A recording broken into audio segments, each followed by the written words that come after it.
Step into Value Zone. Value Zone. Hypermart. Bhatancheru. తెలంగాణలో వలసదారుల పరిస్థితి ఏంటి? ఆంధ్ర వాళ్ళకు 6 గ్యారెంటీలు వర్తిస్తాయా? ఆంధ్ర వాళ్ళు అప్లై చేయాలా వద్దా? రాష్ట్రంలో ఉన్న ఏపీ ప్రజలు 6 గ్యారెంటీలకు దరఖాస్తు చేయాలంటే ఏ పత్రాలు ఉండాలి? తెలంగాణలో రేవంత్ సర్కార్ అమలు చేస్తున్న 6 గ్యారెంటీలపై సందేహాలు కొనసాగుతున్నాయి. 6 గ్యారెంటీలు ఎవరికి వర్తిస్తాయి? ఎవరు అర్హులు, ఎవరు అనర్హులు అనే దానిపై కొంతమందికి ఇంకా క్లారిటీ రావడం లేదు. ఏపీ నుంచి తెలంగాణకు వచ్చిన వారు కాంగ్రెస్ పథకాల తమకు అందుతాయో లేదో అన్న డైలమాలో ఉన్నారు. మహాలక్ష్మి గ్యారెంటీ కింద మహిళలకు నెలకు 2500 రూపాయలకు ఉచిత సిలిండర్లు, ఇందిరమ్మ ఇల్లు, తెలంగాణ గృహజ్యోతి కింద 200 యూనిట్ల విద్యుత్, పెన్షన్లు వంటి పథకాల కోసం ప్రభుత్వం దరఖాస్తులు కోరుతుంది. ఒకే ఒక్క దరఖాస్తు ద్వారా 6 గ్యారెంటీలకు అప్లై చేసే అవకాశం కల్పించింది.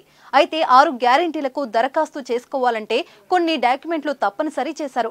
Ration card, Aadhaar card Xerox తప్పనిసరిగా ప్రజాపాలన దరఖాస్తుకు జత చేయాల్సి ఉంటుంది. అంతేకాదు, ఫ్రీ సిలిండర్ కోసం గ్యాస్ బుక్, 200 యూనిట్ల లోపు ఫ్రీ కరెంట్ కోసం metre connection number, current bill, కొత్తగా వికలాంగుల పెన్షన్ కోసం దరఖాస్తు చేసుకునే వారికి సందరం సర్టిఫికేట్ తప్పనిసరి చేసింది.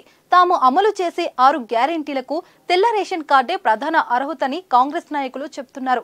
చాలా మంది ఏపీ ప్రజలు హైదరాబాద్ వంటి ప్రాంతాలకు వలస వచ్చి కొన్ని ఏళ్ల నుంచి ఇక్కడ స్థిరపడ్డారు. వారికి ఏపీలో రేషన్ కార్డు లాంటివి ఉండగా తెలంగాణలో ఆధార్ కార్డులు కలిగి ఉన్నారు.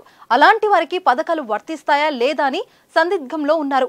ఇప్పటికే రేవంత్ రెడ్డి సర్కార్ చేపడుతున్న ప్రజాపాలన కార్యక్రమంలో 6 గ్యారెంటీలకు పలువురు అప్లై చేసుకున్నారు. అయితే కొంతమంది మాత్రం తమకు పథకాలు రావని పూర్తిగా అప్లై చేయడం లేదు. మరోవైపు రాష్ట్రంలో అర్హత కలిగి ఉన్న ప్రతి ఒక్కరూ 6 గ్యారెంటీలు పొందడానికి దరఖాస్తు చేసుకోవచ్చని, సంక్షేమ పథకాల అమలులో ఎలాంటి రాజకీయ విపక్షణతకు తావులేదని, అర్హులైన ప్రతి ఒక్కరికి 6 గ్యారెంటీలు ఖచ్చితంగా అందిస్తామని రేవంత్ సర్కార్ హామీ ఇస్తుంది. ఏపీ వాళ్ళు ఎక్కువగా నివసించే హైదరాబాద్ లో ఆధార్ నమోదు సంఖ్య భారీగా పెరిగిపోతుంది. ఇలాంటి పరిణామాల మధ్య వలసదారులకు 6 గ్యారెంటీలు అమలు చేస్తారా అన్నది చూడాలి.